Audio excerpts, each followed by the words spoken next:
Aulacese of Vietnamese residents of Ukraine repatriated. The government of Aulacese, also known as Vietnam, has confirmed that 1,400 of its citizens that had been staying in Ukraine have returned home after the Russian invasion of the country. The Ministry of Foreign Affairs said the security and safety of those in Ukraine and their property are the government's highest priority.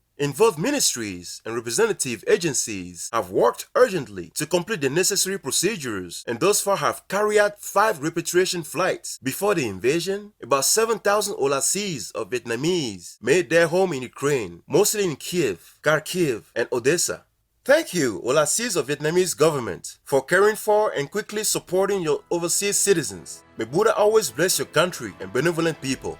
Research cautions Amazon rainforest getting closer to widespread dieback. A new study concludes that since the early 2000s, deforestation and climate change-induced dry conditions have pushed over 75% of the Amazon rainforest to suffer a pronounced loss of resilience against events such as droughts or fires. Alarmingly, the research projects that once the tipping point is reached, a significant chunk, or over 50% of the forest, could die off within decades, transforming it into a savanna of grassland and trees. According to the analysis, which used satellite data from 1991 to 2016, approximately 20% of the rainforest has already been lost, compared with pre-industrial levels. Worryingly, a massive forest dieback could have devastating implications for biodiversity, global carbon absorption, and climate change, as the event would release a colossal amount of carbon dioxide into the atmosphere.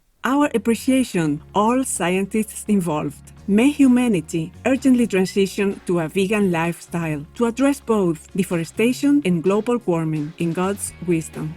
Capital city of Rwanda to convert household organic waste into fertilizer. The city of Kigali is implementing a project to convert 70% of the city's organic waste into fertilizer within the next 3 years. The endeavor will rely on households separating their organic matter while garbage bags have been distributed to contain it. The material will be collected and transported to a new facility that will perform the process to create the fertilizer. An investment of $3.9 million will be used to establish the facility. Way to go, Rwanda, on your proactive initiative to help recycle and reuse waste while protecting the environment. In divine sustenance, may your friendly nation continue to develop in a peaceful manner as your kind citizens find bliss in their daily prayers and compassionate deeds. Dutch company designs more efficient offshore wind turbine. Sea Wind Ocean Technology, a Dutch green energy technology enterprise, has developed a new wind turbine design. Inspired by helicopter blades, these 2-blade wind turbines will cost 25% less to install and operate compared to conventional turbines, while generating the same amount of electricity. Other advantages of the design include faster blade rotations, simpler maintenance, and the turbine head's ability to adjust according to the wind's speed and direction, much like a sunflower turning to face the sun. The firm is due to install its new turbine in 2024. Our accolades, Sea Wind Ocean Technology. May green innovations soon be a mainstay on our planet in celestial jubilation. Thousands of lives saved by innovative transplant protocol initiated by filial daughter. In 2017, Aliana Deveza from Sacramento, California, United States, then 19 years old, underwent an operation in which she donated part of her liver to a stranger, while the recipient's sister donated her kidney to Aliana's mom, who was in acute kidney failure. This became the world's first paired transplant of different organs between living donors. After reading a research paper proposing such exchanges in theory, loving Aliana persuaded a hospital to participate in such an arrangement as she could not donate her kidney to her mom due to the risk of having a hereditary kidney condition.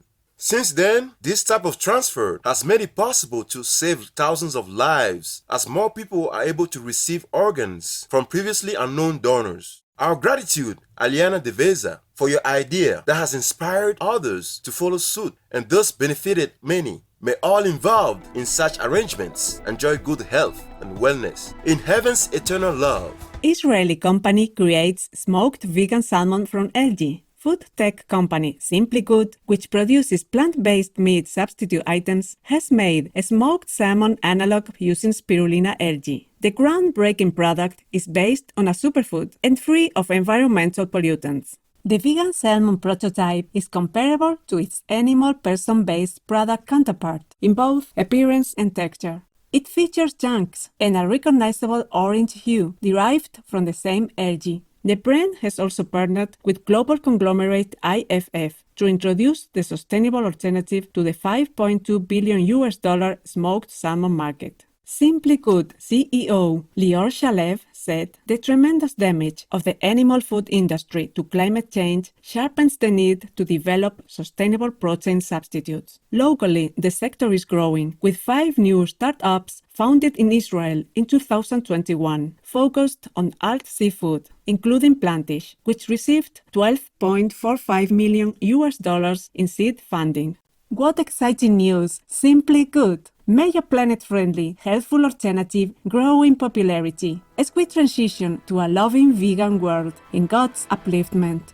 Mother goose-person in Canada looks after 47 babies while taking his daily walk to enjoy and photograph the wildlife people along the riverbank near his house in Saskatoon, Saskatchewan. Mike Diggle observed Canadian goose people looking for a place to nest and later saw the goslings beginning to hatch. Soon he viewed the mother goose-person with 16 babies who sheltered under her wings for the night. Every day, this super mom, who always appeared calm and patient, seemed to have more babies until 47 were counted.